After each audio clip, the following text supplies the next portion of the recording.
BNP যারা করেন তাদেরকে আমি আহ্বান জানাচ্ছি, আপনার চরিত্র জিয়াউর রহমানের মতো তৈরি করেন। ভাঙ্গা বাক্স একটা প্রেসিডেন্ট, আপনি কোথায় আছেন? কার আদর্শ মেনে আপনি রাজনীতি করেন? আমি তো কিছু বুঝি না। আমার সাথে তো তারেক জিয়া সাহেবের পিএস ছিল 3 বছর আমার পাশে, তার বন্ধ ছিল গিয়াসউদ্দিন মামুন, আজ 14 বছর জেলে। বাতিলের রসানলে পড়ে এই মানুষগুলো, যুবক মানুষ কতদিন পর্যন্ত পড়ে আছে জেলখানায়। যাদেরকে যে মামলা দিয়েছিল আমি দেখেছিলাম জামিন যোগ্য সব, কিন্তু ওই ডাইনির কারণে আমরা কেউ জামিন পাইনি, খালি লাল দাগ মারা ছিল।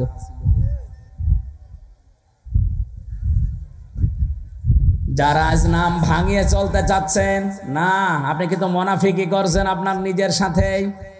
আপনার দলীয় আদর্শ যারে মানেন তার সাথে আপনি মুনাফিকি করছেন। জিয়াউর রহমানের জীবনী আমি পুরাটা পড়েছি, ওই তার সাথে তো আপনার মিল পাই না। তার নিজের জামা ছোট হয়ে গেলে ছিঁড়ে কেটে তারেক রহমানের আর আরাফাতের জামা বানিয়ে দিত। আর আপনি কি দল করেন যে আপনার জামার অভাব হয় না? মানতে হলে যে লোকটা ঘুরেছে তার মতো করেন, আপনি দাম পাবেন। আজ পর্যন্ত বঙ্গবন্ধুকেও হত্যা করা হয়েছে, জিয়াউর রহমানকেও হত্যা করা হয়েছে, কিন্তু বঙ্গবন্ধুর নামে কেউ শহীদ বলে ডাকে না, অথচ জিয়ার নাম শুনলেই মানুষ বলে শহীদ জিয়া। এমনি বলে। আরাফাতের ময়দানে যান, লক্ষ লক্ষ হাজী সাহেবেরা তার জন্য অন্তত একবার হলেও দোয়া করে, কারণ মাথার উপরে যে ছায়াটা পায় ওই ছায়ার আবিষ্কারক জিয়াউর রহমান।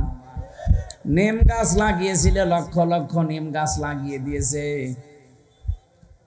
আমিও তো কয়বার গেলাম, সেখানে যাবার পরেই এমনি অটোমেটিক আমার মুখ দিয়ে দোয়া চলে আসে, আল্লাহ তুমি যাই করো শহীদ জিয়াকে মাফ করে দিও, কারণ তার কারণে আজকে আমরা একটু ছায়া পাচ্ছি।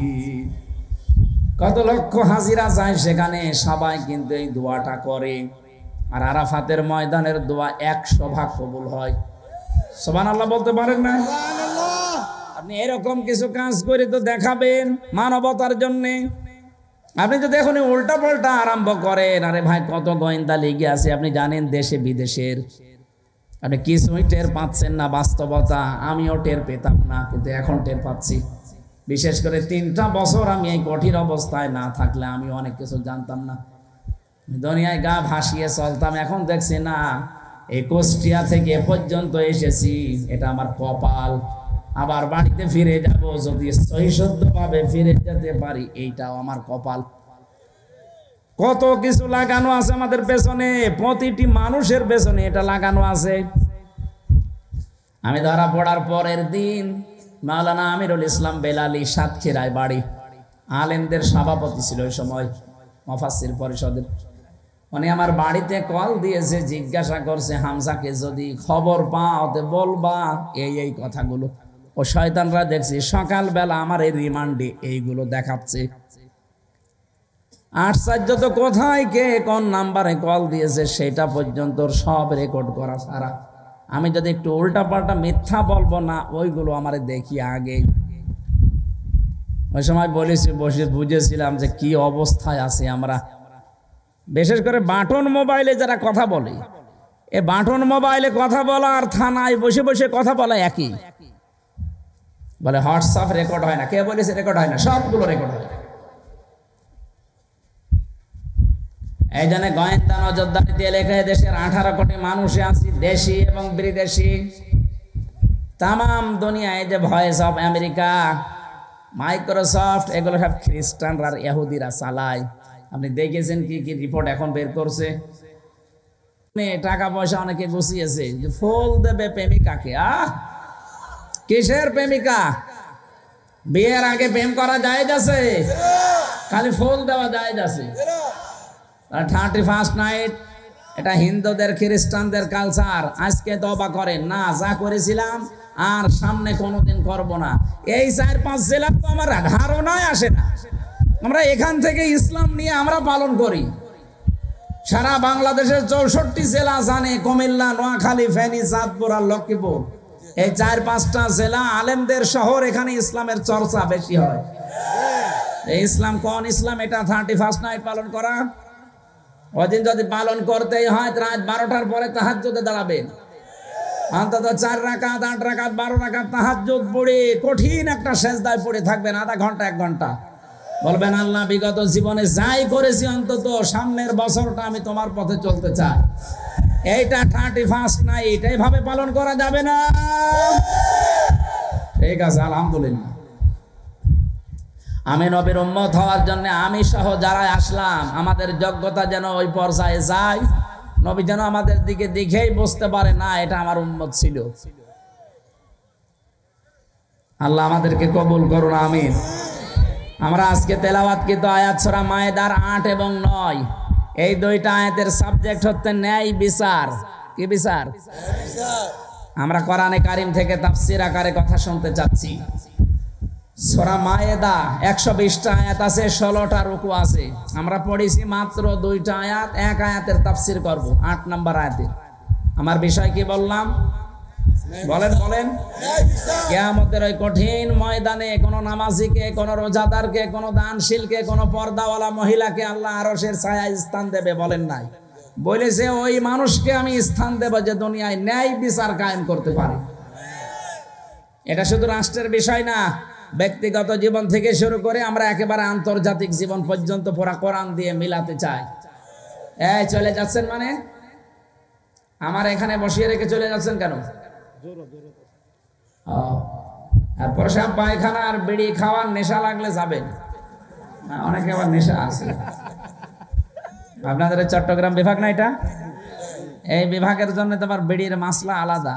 এই এলাকার ইমামও বিড়ি খায়, যদিও এখানকার নাই, চট্টগ্রামে আমি পেয়েছি। হ্যাঁ, হালি শহরে আমি নিজে দেখেছি ইমাম সাহেব বিড়ি খাচ্ছি। কে ভাই বছর অসুবিধা নেই, মা করুন। সিলেটে আরো বেশি খায়, কিন্তু আমাদের খুলনা বিভাগে বাড়ি, আমার খুলনা বরিশাল, এই 2 বিভাগের মানুষ বিড়ি না। ইমাম সাহেব, মুয়াজ্জিন সাহেব, খাদেম, রাস্তা মসজিদ ঝাড়ু দেয়, সেও যদি বিড়িখোর হয় তারও রাখবে না। আপনাদের যেহেতু এলাকায় এগুলো নেশা আছে, এই এলাকায় বিড়ি তো তৈরি হয় না, এগুলো হয় সব কুষ্টিয়া, যশোর, কুষ্টিয়া, কুড়িগ্রাম, এই সমস্ত জেলায় তৈরি হয়। ওগুলো সব সাপ্লাই দিয়ে আসে। কি দিয়ে বানায় দেখেছে? তামাক। সবচাইতে বেশি চাষ হয় কুষ্টিয়া, চুয়াডাঙ্গায়। এগুলো সব ফেলে রাখে রোদে, কুকুরে, শ্রীগালে, বিড়ালে প্রসাব করে, পায়খানা করে, রোদে ঝাড়া দিয়ে প্যাকেট করে পাঠিয়ে দেয়। যতই ঝাড়া দিক মাল মশলা কিন্তু লেগে থাকে। এক কথা বলছে না কেন? ওইটা করে আপনারা খান, শোক টান যতই দিন, ভেতরের অবস্থা তো ভালো না। বিড়ি খাওয়াটা ছেড়ে দিন ভাই, যদি পারেন ছেড়ে দিন। 22,000 কোটি টাকা, 22,000 কোটি টাকা লস হয়ে যাচ্ছে শুধু আগুনে পুড়ে পুড়ে। আরো 5টা ক্ষতি হয় বিড়ি খেলে। আমি তো বিড়ি খাওয়ার ওয়াজ করছি না, এটা নিষেধ করার জন্য।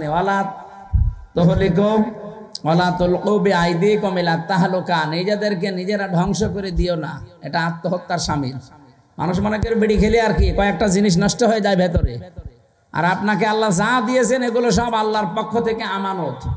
একটা জিনিস আপনি নষ্ট করতে পারবেন না ইচ্ছা করে, কথা বলেন না কেন?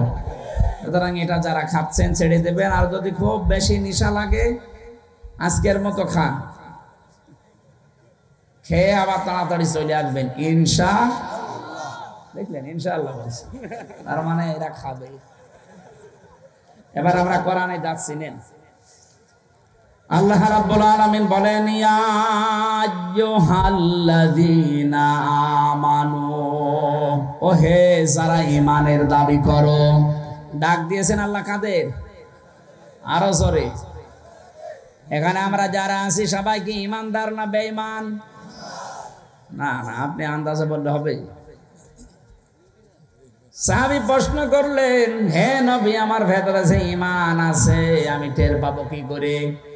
নবীজি বললেন, ইদা সাররাতকা হাসানাতুকা ওয়া সাআতকা সাজ্জিআতুকা ফাআনতা মুকমিন। যখন তোমার ভালো কাজগুলো তোমাকে আনন্দ দেবে আর অন্যায় কাজগুলো তোমাকে কষ্ট দেবে, ভেতর থেকে একটা বাধা আসবে, প্রতিবন্ধকতা সৃষ্টি হবে, তখন বুঝবে তোমার ঈমান আছে। বাংলার মুসলমানেরা, আমাদের সবার কাছে কি ভালো কাজ ভালো লাগে? বলেন না কেন? অন্যায় কাজ অন্যায় মনে হয়। এই যে মোবাইলের ভেতরে যাদের এমন এমন দৃশ্য আছে, সিনেমা আছে, নভেল নাটক আছে, যেগুলো নিজে দেখলে আনন্দ পান, অন্য কেউ দেখলে আপনার লজ্জা লাগে, এরকম কোন দৃশ্য যদি থাকে এই মুহূর্তে ডিলিট করা লাগবে। যাই আছে নিজে দেখলে ভালো লাগে, অন্য কেউ দেখলে আপনার লজ্জা লাগে, শরম লাগে, এইটাই কিন্তু গুনার কাজ। কথা বলেন না কেন? এরকম কোন দৃশ্য নেই মোবাইলে? এখনই ডিলিট করেন, তারপরে ওয়াজ শুরু করছি। নেন, কারা কারা ডিলিট করবেন হাত তোলেন তো, হাত তোলেন। হ্যাঁ দাঁড়িয়েলা ভাই, দেখি মোবাইল দেখি কি আছে আপনার। ওই যে আপনার পাশেরটা কি আছে? কি কিছুই নেই, কিছুই নেই। আলহামদুলিল্লাহ, এলাকা ভালো আছে। তাহলে নবীজির হাদিস অনুযায়ী ঈমান আমাদের আছে কিনা, এটা একটা থার্মোমিটার। যখন ভালো কাজগুলো আপনার ভালো লাগবে, অন্যায় দেখলেই আপনার ভেতর থেকে একটা বাধা আসবে, কষ্ট লাগবে, তখন বুঝবেন আপনার ঈমান আছে। কি কথা বলেন না কেন? এই ঈমানদারকে আল্লাহ ডাক দিয়ে জানিয়েছেন, কোন তোমরা হয়ে যাও কাওয়ামিনা লিল্লাহ শুহাদা বিল কিসত। এক নম্বরে তোমরা আল্লাহর জন্যে দাঁড়িয়ে যাও, সত্যের সাক্ষ্য দেওয়ার জন্যে, ন্যায় বিচার কায়েম করা এবং সত্যের সাক্ষ্য, এই দুইটার জন্য তোমরা দাঁড়াও। এ ঘোষণাকার বাংলার ইমানদারেরা, দলমত নির্বিশেষে আজকে আমাদেরকে দাঁড়াতে হবে ন্যায় বিচার কায়েমের জন্য আর সত্য সাক্ষ্য দেওয়ার জন্য। আল্লাহ রাব্বুল আলামিন বলেন, ওয়ালা ইয়াজরিমান্নাকুম শানানু কওমিন। কোরআন শরীফে যত আয়াত আমি তাফসীর পড়েছি, এইটা আমার কাছে সবচাইতে ভয়ের আয়াত। আপনি হয়তো এখনো বোঝেননি আল্লাহর বক্তব্যটা। ওয়ালা ইয়াজরিমান্নাকুম শানানু কওমিন। কোন ব্যক্তি, কোন দল, কোন গোষ্ঠী, কোন জাতি, তাদের উপরে রাগান্বিত হয়ে তাদের উপরে যেন অবিচার করবা না। হিংসার বশবর্তী হয়ে কোন ব্যক্তি, কোন পরিবার, কোন সমাজ, কোন দল, কোন জাতি, কোন গোষ্ঠী, এদের উপরে হিংসার বশবর্তী হয়ে রাগ করে কোনো অবিচার চাপিয়ে দিবা না। এ ঘোষণাকার। অথচ আমি, আমার মনে হয় এই 54 বছরে এইটাই দেখতে পাচ্ছি। একটা লোকের উপরে রাগ আছে, রাগ তুলতে গিয়ে ন্যায় বিচার না, অবিচারের একেবারে সর্বশেষ জায়গায় পৌঁছিয়ে যাচ্ছে। এই আয়াতটা কিয়ামতে অনেকের বিরুদ্ধে দাঁড়াবে আমার মনে হয়। বিশেষ করে যে মহিলা নিজের রাগকে কন্ট্রোল করতে না পেরে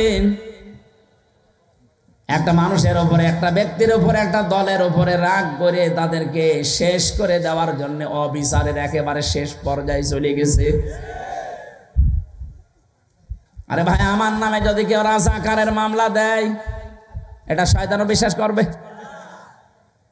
ওসি আমারে ডাক দিয়ে বলছে, হুজুর আপনি আসেন না কেন? আমাদের কাছে নির্ভরযোগ্য সূত্রে খবর এসেছে যে আপনি রাজাকার। আমি বললাম যে ভাই, আপনি আমারে দেখেছেন কোনোদিন সরাসরি?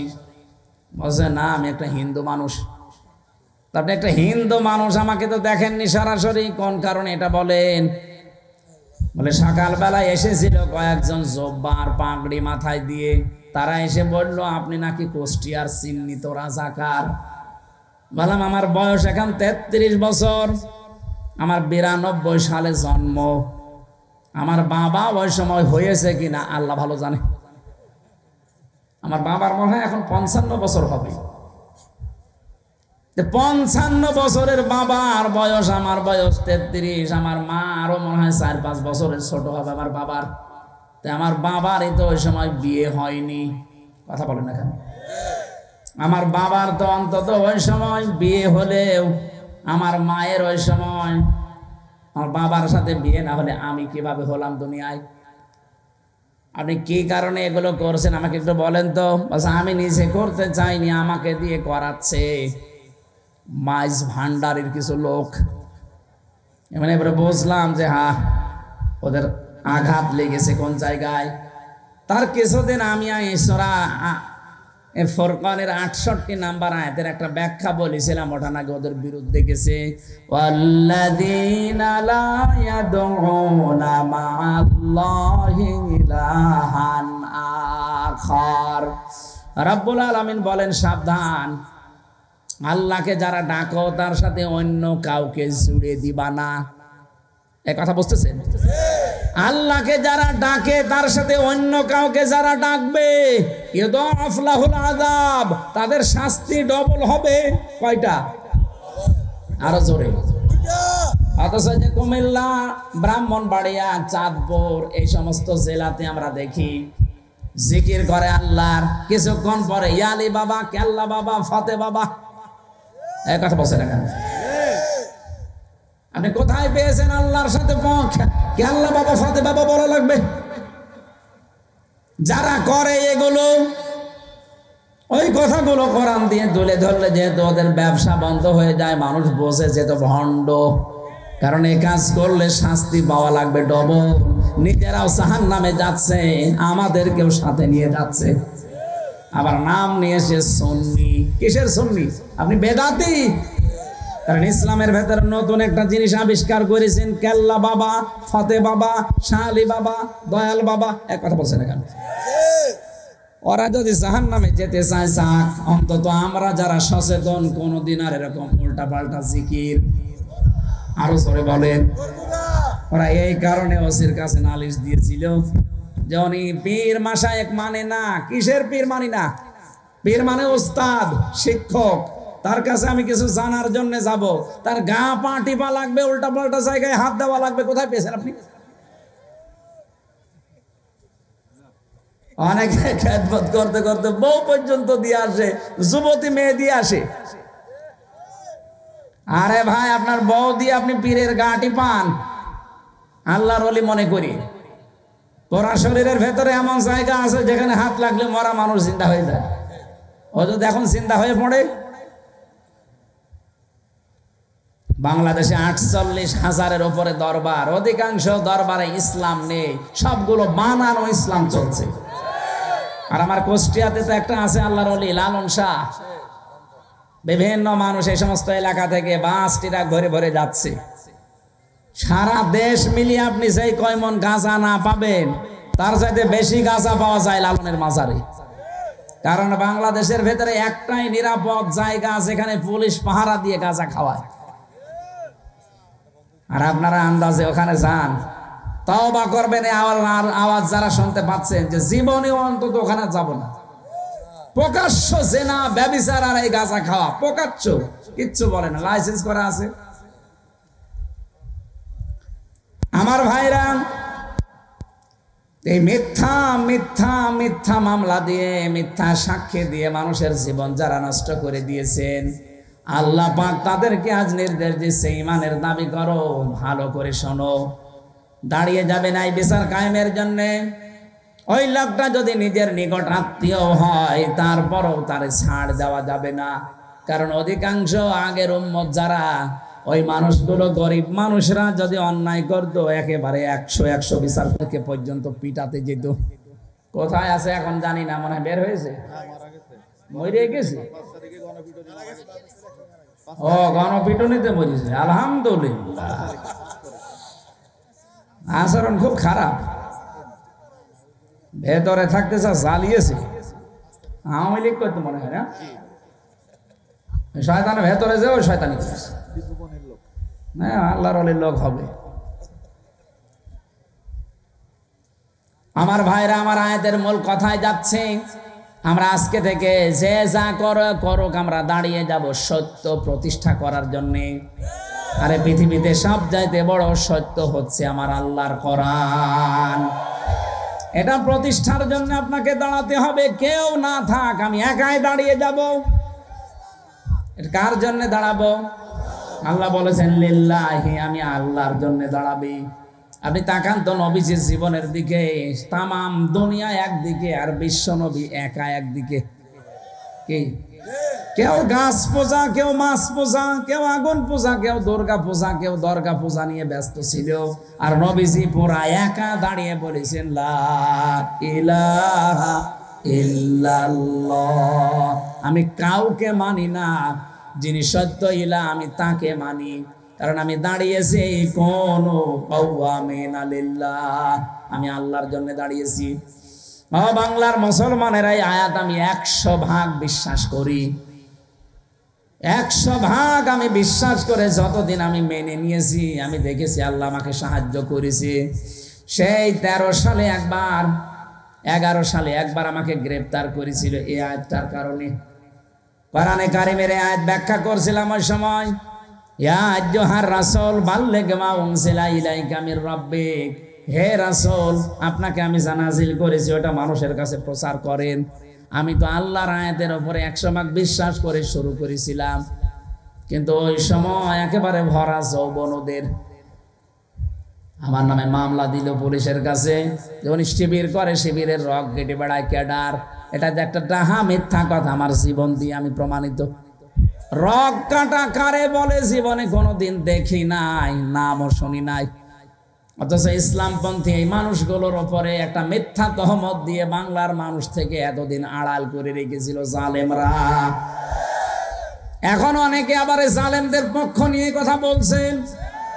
এই বাংলাদেশে যদি সিগারেট বিহীন কোন ছেলে থাকে সেটা শিবিরের ছেলে, আমি গ্যারান্টি দিচ্ছি। আপনি বলেন, এরা টেন্ডার বাজি করে না, চাঁদা বাজি করে না, সিগারেট খায় না, ডাল খায় না।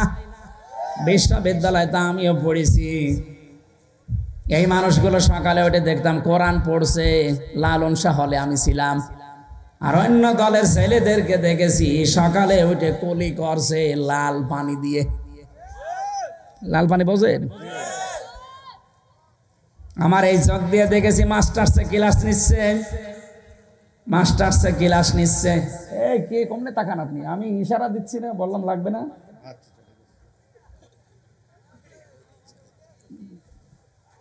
মাস্টার্সে ক্লাস করছিলাম, হঠাৎ শুনতে পেলাম হইচই। কি হয়েছে? পরে শুনলাম যে এক শিক্ষককে জুতা দিয়ে পিটিয়েছে মাস্টার্সের এক ছেলে। স্যার বলছে যে বাবা আমারে ছেড়ে দিয়ে আমি জীবনে আর ক্লাসে আসবো না। বলছে না, বাংলায় উচ্চারণ করলাম না। বলছে শালা তোরি আমি মেরেই ফেলবো। পড়ে কিসে? মাস্টার্স। আমি এই চোখে এইটাও দেখেছি, শিক্ষক অজু করছে, ছাত্র পায়ে পানি ঢেলে দিচ্ছে। ছাত্র পায়ে পানি ঢেলে পরিষ্কার হয় না, নিজের হাত দিয়ে পরিষ্কার করে দিয়েছে, অথচ বয়স 7 বছর। ওইটার বয়স 26 বছর আর এটার বয়স 7 বছর। ছাত্র তো দুইটাই। একে বলে 3 দিন মাদ্রাসার মক্তবে গেছে, এখনো আলিফ বা তাও পড়া শেষ করতে পারেনি। তার আচরণ দেখেছেন। আর ওটা মাস্টার শেষ করে কালকে ডিসি হবে, এসপি হবে, টিএনও হবে, ওসি হবে, সে শিক্ষককে গালি দিয়ে পিটাচ্ছে। একটাই কারণ, এর ভেতরে কোরআন আছে আর ওর ভেতরে কোরআনের আলো নেই। এটা মানুষ হচ্ছে আর ওটা জানোয়ার অলরেডি হয়ে গেছে। রক কাটার নাম আজ মুসলমানদের, ইসলামপন্থীদের ভেতরে লাগিয়ে দিয়েছে জালেমরা। এই কারণে মানুষ যেন এদের কাছে না আসে। একটা মানুষের রক কেটে দেওয়া, এর মতো মানবতা বিরোধী অপরাধ আছে এদের ভেতরে। আমার ভিডিও আছে, আজকে আসার সময়ও দেখছিলাম। 5 আগস্টের এই দিনে একটা ছেলে হেঁটে যাচ্ছে আর একজন তরবারি নিয়ে এক কোপে তার হাতের ওপরে। দেখেন নি ভিডিওটা? আপনি বলেন তো এটা মানুষ বলা যায়? জীবিত মানুষকে আপনি কোপ দিচ্ছেন। বিশ্বজিৎ হত্যার যে মামলার আসামি প্রধান আমার সাথে জেলখানায় ছিল, আমাদের মাঝে মাঝে এসে কান্নাকাটি করতো যে জীবনে ভুল করে ফেলেছি, কি করলাম। একটা হিন্দু, ও বারবার আমাকে বলছিল যে ভাই কিসের জামাত, কিসের শিবির, আমি তো মুসলমানই না। আপনার যদি বিশ্বাস না হয় আমার কাপড় খুলে দেখেন। তারপরও আমরা তাকে ছাড়ি নাই, কোপ দিয়ে শেষ করে দিয়েছি। অথচ আজ আমি কি করলাম? 30 বছর আমার জেল। কত? 30টা বছর আমার জেল খাটা লাগবে, আমার মা বাবা আমার আর খোঁজ নেয় না, আমার দলীয় লোকও কোনো পরিচয় আর নেই আমাদের সাথে, জেলখানায় একটা টাকাও কেউ পাঠায় না, মানবেতর জীবন যখন এখন উল্টাপাল্টা করে চলা লাগে। কার ইশারায় কি করছেন আপনি? একবার 4 দেওয়ালের মাঝে যান, কোনো মহারথী আপনাকে বাঁচাবে না। এজন্য নিজের চরকায় নিজে তেল দেন, নিজে ভালো হয়ে যান। উল্টা পাল্টা কাজ করে যদি সত্যিই ধরা পড়েন, মনে করছেন আমার অমুক বাবা আছে, বাঁচাবে, কিসের বাবা? গোয়েন্দা রিপোর্ট কিন্তু খুব খারাপ আসতেছে সামনে। আমি আজকেও একেবারে সর্বোচ্চ পর্যায়ে একজনের সাথে কথা বলেছি, মনে বলছে আমরা খুব পর্যবেক্ষণে রেখেছি একেবারে সারা দেশটা, দেখতে চাচ্ছি কে কেমন কাজ করে। আপনারা যা করছেন সতর্ক করলাম, এরপরও যদি আপনি না থামেন আপনার অবস্থাও জালেমদের মতোই হবে। সত্যের সাক্ষ্য দেওয়ার জন্য যারা দাঁড়িয়ে যায়, পৃথিবীর ইতিহাস বলছে এই মানুষগুলোর শত্রু বেড়ে যায়। আরে ভাই, আমিও যদি কোরআনে কারিমের দাওয়াত ওই সেই 13 সাল থেকে 11 সাল থেকে শুরু করতাম, বাবা কাঁদো কাঁদো, আমিও কাঁদতাম, আপনারাও কাঁদতেন, কেঁদে কেটে শেষ হয়ে যেতাম না, কিছুই হতো না। আমি কোরআন যেই দিন বুঝেছি সেদিন দেখেছি আল্লাহু ইয়াসিমুকা মিনান নাস। হে নবী, যদি কোরআনে কারিম সঠিকভাবে প্রচার করেন, বিপদ আপদ যদি আসে আমি আল্লাহ আপনাকে বাঁচাবো। ইয়াসিমু এটা মোসারে, বর্তমান ভবিষ্যৎ, প্রেজেন্ট ফিউচার, শুধু আপনাকে না, কিয়ামত পর্যন্ত, কিয়ামত পর্যন্ত এই আয়াতটা কোরআনে থাকবে, যেহেতু ভবিষ্যৎ আছে এর ভেতরে। কিয়ামত পর্যন্ত আপনার মতো বিশ্বাস নিয়ে যারা কোরআন প্রচার করবে, আল্লাহর জন্য যারা সত্যের সাক্ষ্য দেওয়ার জন্য দাঁড়িয়ে যাবে, আমি আল্লাহ নিজে তাদেরকে বাঁচাবো। আল্লাহ আমারে প্রথম ওই 11 সালে বাঁচিয়েছেন, নাই তো ওই সময় যে গাড়া কলে ফেলে দিয়েছিল জালেমরা, আমার তো বের হওয়ারই কথা না। অথচ সেই লোকটা ছেলে দিয়েছে, আমি একেবারে এই যে কোরআন সামনে নিয়ে বলছি, তার 2টা মেয়ে তার 3 দিনের ভেতরে পালিয়ে চলে গেছে। সে এখন নিজেও পাগলের মতো। পরবর্তীতে বড় বাজারের ওই এলাকায় যেদিন গিয়েছিলাম জেল থেকে বের হয়ে, দেখি এসে বলছে যে হুজুর, এই যে সেই লোকটা যে আপনার নামে মিথ্যা মামলা দিয়ে এরকম সাজা লাগিয়েছিল, যেহেতু ক্ষমতায় আছে, দেখেন ওর অবস্থা, ওর 2টা মেয়ে পালিয়ে চলে গেছে, ওর আর মুখ নেই, ও এখন নিজেই পাগলের মতো, ওর বউর মাথাও খারাপ হয়ে গেছে ওই মেয়েদের শোকে। তাও 2টা মেয়ে চলে গেছে ভালো জায়গায় না, 2টাই গেছে নেশাখোরের সাথে। এই জন্যে বউটা পাগল, ও নিজেও এখন পাগল হয়ে দেখেন হাফ প্যান্ট পরে দাঁড়িয়ে আছে, খালি নাচে এইভাবে। বললাম এটা আমার জন্যে না, এটা কোরআনে কারিমে বাধা দেওয়ার ফল। আপনি আজকে দেখেছেন ভিডিওতে, কোন দেশে যেন ফ্রান্সে না কোথায় কোরআনের কারিমের উপরে লাথি মারছে, কোরআনের পৃষ্ঠাগুলো ছিঁড়ে ছিঁড়ে পায়খানা সে হাতে মুছতেছে। এই জন্য আল্লাহ সরাসরি সামনাসামনি তারে ধরেছে, মুখটা করে দিয়েছে সাপের মতো, আর পা ফুলে সেরকম বালিশের মতো হয়েছে। দুনিয়াতে যারা সত্যের সাক্ষ্য দেওয়ার জন্য দাঁড়ায় তাদের বাঁচাবে কে? তাদের বিরুদ্ধে কেউ দাঁড়ালে তাদের ধ্বংস করবে কে? এখানে কোনো ব্যক্তি, কোনো গোষ্ঠী, কোনো দলের উপরে রাগ করতে গিয়ে আপনি যেন অবিচার করে না ফেলেন। এই জন্য তো বারবার আমরা সাবধান হচ্ছি, যে যতটুকু অপরাধ করেছে তার শাস্তি দেন, তার শাস্তি যেন অন্য কেউ না পায়। ন্যায় বিচার কায়েম করো। হুয়া আকরাবুল তাকওয়া, এইটাই হচ্ছে দুনিয়ায় তাকওয়ার নিকটবর্তী জায়গা। আমরা মনে করি তাকওয়া মানে বিশাল জব্বা গায়ে দিয়ে, পাগড়ি মাথায় দিয়ে, হাতে তসবিহ নিয়ে শুধু সুবহানাল্লাহ পড়া। কে বলেছে আপনাকে? তাকওয়া শব্দের শাব্দিক অর্থ হচ্ছে আপনাকে ওই কাজের জ্ঞান এবং যোগ্যতা অর্জন করে সুচারুরূপে আঞ্জাম দেওয়া লাগবে। তাকওয়া কি বোঝা গেছে? তাকওয়ার ব্যাখ্যা প্রায় 19টা আছে। 1 নাম্বার ব্যাখ্যা আল্লাহর নিষিদ্ধ কাজগুলো ঘৃণা ভরে ছেড়ে দেওয়া। তাকওয়ার 2 নাম্বার ব্যাখ্যা আপনি যেখানে যেই কাজে লাগবেন ওই কাজের শিক্ষা এবং প্রশিক্ষণ নিয়ে ওই কাজটা সুচারুরূপে আঞ্জাম দেওয়ার নাম তাকওয়া। আমি খোলাখুলি বলছি, এই দেশে যারা ইসলাম কায়েম করতে চায় তারা কিন্তু এই তাকওয়া অর্জন করার জন্য 100 ভাগ কাজ করছে। আপনি যে কোনো বিভাগে দেখেন, চিকিৎসা বিভাগ, শিক্ষা বিভাগ, আদালতে, আইনে, প্রশাসনে যেখানেই দেখবেন শুধু লোক তৈরি করা না, লোককে তৈরি করে শিক্ষা দিয়ে প্রশিক্ষণ দিয়ে ওই জায়গা যেন দুর্নীতি মুক্ত করা যায়, এভাবে 100 ভাগ কাজ চালিয়ে যাচ্ছে। এটার আরবি নাম তাকওয়া। ন্যায় বিচার যদি কায়েমই না হয় এদেশে তাকওয়া বলে কিছু থাকবে না। কারণ ইউদিলু, ন্যায় বিচার কায়েম করো, হুয়া আকরাবু লিত্তাকওয়া, আকরাবু ইসমে তাফসিল, এইটাই নিকটবর্তী পন্থা তাকওয়ার। আত্তাকুল্লাহ, আল্লাহকে ভয় করো। কেন আল্লাহ আবার পরে আত্তাকুল্লাহ দিলেন? হে বাংলার মুসলমানেরা, এই তাকওয়া শব্দের ব্যাখ্যা যদি বাস্তবে আপনি নিয়ে আসতে না পারেন, আপনার পরবর্তী প্রজন্ম যারা আসবে তারা সত্যি সত্যি বেঈমান হয়ে যাবে। এই আয়াতের ব্যাখ্যায় আমি অনেকগুলো ঘটনা পড়েছি।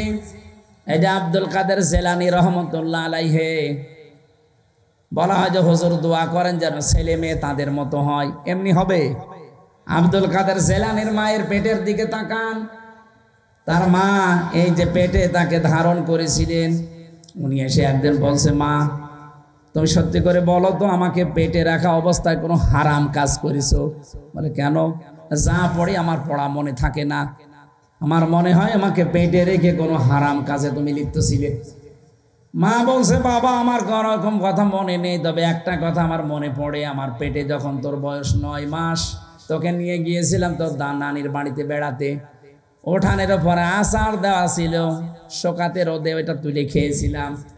অত জানলাম যে ওটা পাশের বাড়ির একজন রোদে শোকাতে দিয়েছে।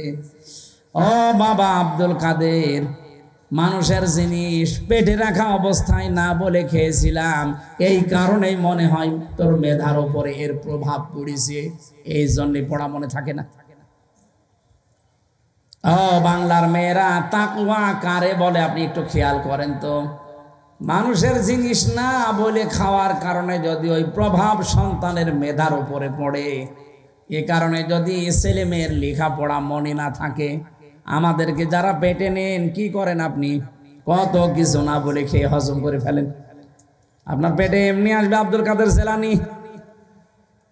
এই জন্য মেয়েরা যারা এসেছেন বিভিন্ন জায়গায় বসে আছেন, আপনাদের পেট ঠিক করবেন। আর আমরা তাকওয়া অবলম্বন আজকে থেকে করব এইভাবে, যেখানে যেই কাজ করব সে কাজটা যত ছোট হোক আর বড় হোক, ওই কাজের শিক্ষা এবং প্রশিক্ষণ নিয়ে ওই কাজটা সুচারুরূপে আঞ্জাম দেওয়ার চেষ্টা চালাবো। আল্লাহ আমাদেরকে তৌফিক দেন আয়াতটা মেনে চলার। ইন্নাল্লাহা খাবীরুম বিমা তা'মালুন, অবশ্যই আমি আল্লাহ খবর রাখি তোমরা যা করো। আল্লাহ যে সব জানে, সব খবর রাখে, এই জন্য তাকে সাক্ষী রেখে সত্যকে প্রতিষ্ঠা করার জন্য, ন্যায়ের সাক্ষী হওয়ার জন্য প্রত্যেকের জায়গা থেকে চেষ্টা করি। আমিন। আমার জেলখানায় লিখিত নারী এবং পুরুষের উপরে বই লেখা আছে, দাম্পত্য জীবনের সমস্যা এবং তার সমাধান কি হবে। এটা আমার মনে হয় এই স্টেজে আছে বা গাড়িতে আছে, কোন জায়গায় যাওয়ার সময় মেয়ের জন্য নিয়ে যাবেন, বর জন্য নিয়ে যাবেন, পোড়াটা পড়াবেন। সংসারে আমি আশা করি শান্তি আসবে। যেহেতু আজকে আমার 3টা হয়ে গেছে আর এখন ঘুমানোর টাইম, 11:30 বাজে। আজকের মতো বিদায় নিচ্ছি। আমিন, আল্লাহুম্মা আমিন। লা হাওলা ওয়ালা কুওয়াতা ইল্লা বিল্লাহিল আলিয়্যিল আযীম। আল্লাহুম্মা গফিরলি ওয়ারহাম।